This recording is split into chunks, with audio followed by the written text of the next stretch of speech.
Well, today marks 60 years since the assassination of President John F. Kennedy. He was shot while in a motorcade, of course, in downtown Dallas, November 22nd, 1963. Determined that Lee Harvey Oswald was the lone assassin, he was shot and killed days later. Now, JFK had a huge role in developing America's space program. Here's a rare footage of the former president visiting Cape Canaveral back in 1962.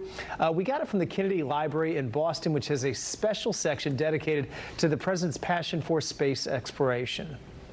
We choose to go to the moon.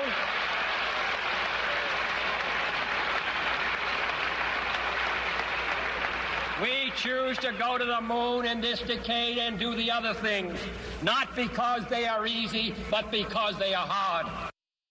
We were just talking about that very quote in our meeting yesterday. Vice President Lyndon B. Johnson took over. Of course, one of the first things he did was name the NASA Launch Operations Center after him. It's been called the Kennedy Space Center ever since. And joining us right now is Ken Kremer. He's a research scientist and founder, managing editor of Space UpClose as well. Ken, good morning. Good to see you. Good morning. Thanks for having me. I'm a great admirer of President Kennedy. Oh, as am I. And I even see that the video right there and seeing the history in Cape Canaveral. What did it mean for the Space Coast and the space program, well beyond having his name on the building?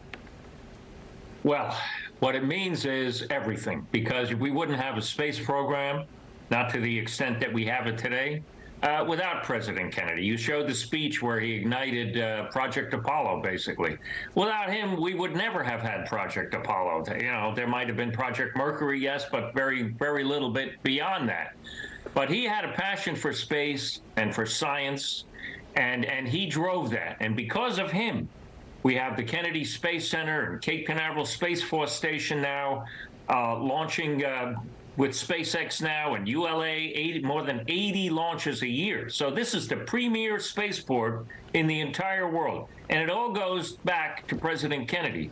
Igniting the space race also was a tremendous boost to our economy. Technological innovation made us the leaders in the world. The economy of America was on top in the 1960s, and it was largely due to our investments in science and technology from the space program. Ken, how important, I mean, even for me being a history buff, to see that and remember the history behind that. People hear Kennedy Space Center, to know what went into that, to know what led to that in Cape Canaveral. How critical is that? How critical is that? Yeah. Again, it's completely critical. You wouldn't have built the VAB without the money that was requested by President Kennedy and then approved by the Congress. So none of that infrastructure would be here. So you wouldn't have a Kennedy Space Center. We would barely have a launch operations center, as it was called at that time. And the result is this is the center of the space universe here at the Kennedy Space Center.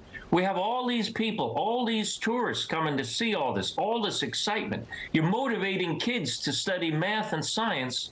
A lot of it goes back to President Kennedy. I mean, and he had that vision. No one else really had that vision. Luckily, President Johnson carried it forward. President Nixon then ended the space program, which never, the moon landing program, Project Apollo, we should have kept going. And today we have Project Artemis to thank for that. So what's the long-term legacy? Now, after 50 years, we're finally going back to the moon with Project Artemis. You know, we had Artemis 1 just exactly a year ago. And now we have Artemis 2 with the first woman and the first person of color launching, hopefully a year from now in next November, and then a moon landing, you know, a few years after that. SpaceX just tested their Starship, which I'm sure you're covered. You bet. Out in Texas, and that's the human landing system. Well, Ken, really appreciate your time. It'd be awesome to know what JFK thought of the space industry today with all the changes, but really appreciate your insight and your knowledge of this today. Oh, thank you for having me.